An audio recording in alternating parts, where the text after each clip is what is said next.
This short video covers market structure.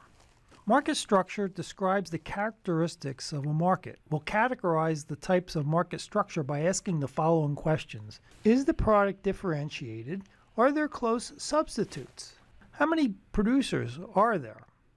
The most commonly studied forms of market efficiency are perfect competition, monopoly, monopolistic competition, and oligopoly. Let's go over each one of those.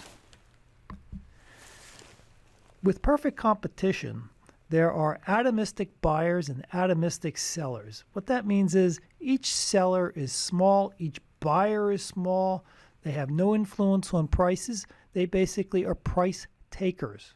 So think of a small firm and people like you and I, we don't have much control over price, and small firms often don't have control over price.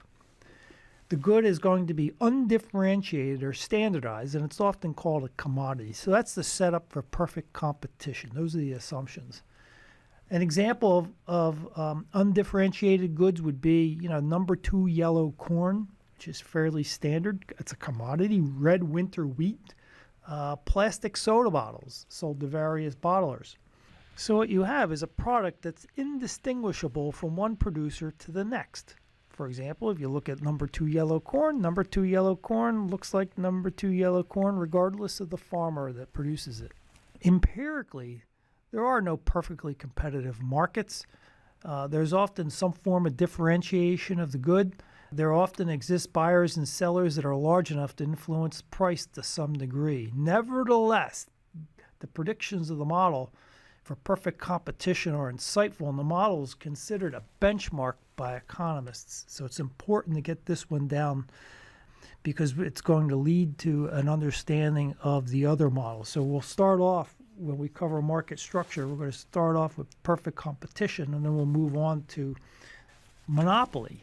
Once we understand perfect competition, monopoly will be a little easier to understand and follow. So with a monopoly, there's a good with no close substitutes. There's a single seller and there's many buyers. Sometimes the producer of a monopoly, sometimes monopolies exist just because of location.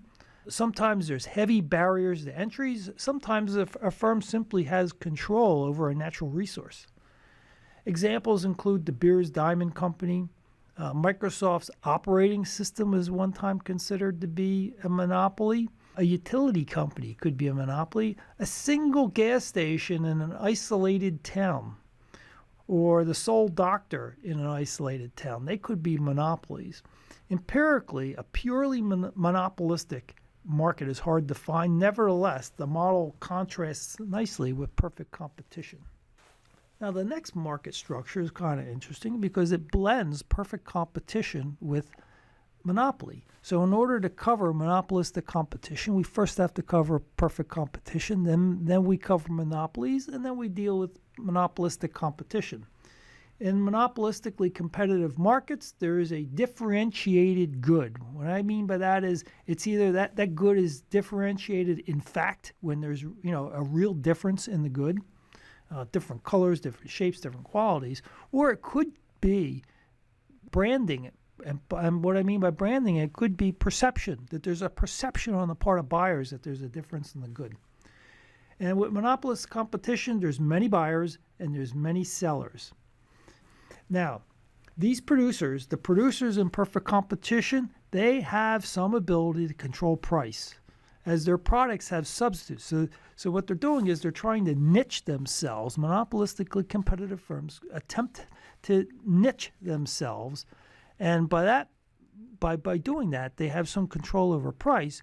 But keep in mind that there's always going to be substitutes out there. So they don't have total control over price like a monopoly. Examples would be like a local restaurant. So a local restaurant would try to have, the best type of food, the best, a certain type of atmosphere.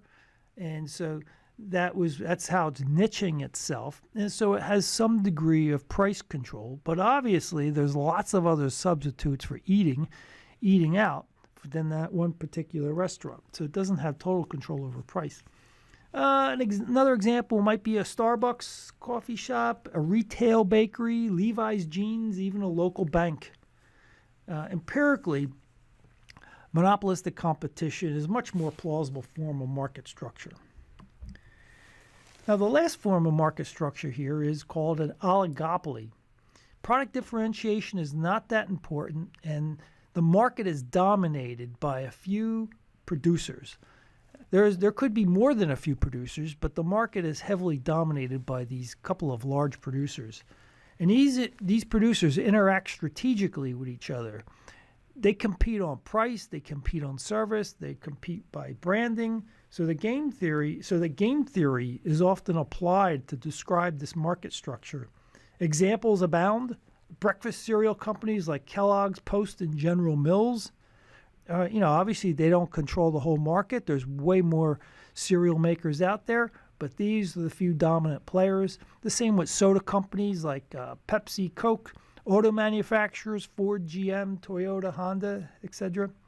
Even two gas stations located on the same corner across from each other could be considered oligopolies because one gas station raises its price, the other one across the street's looking at what that other firm is doing, and they may raise their price along with it, or they may strategically do something, but they're interacting with each other, either in terms of price, of servicing, or branding.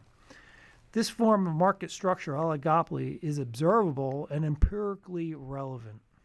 So now that we have a handle on these four main market structures, let's move into perfect competition and get a better understanding of how it works.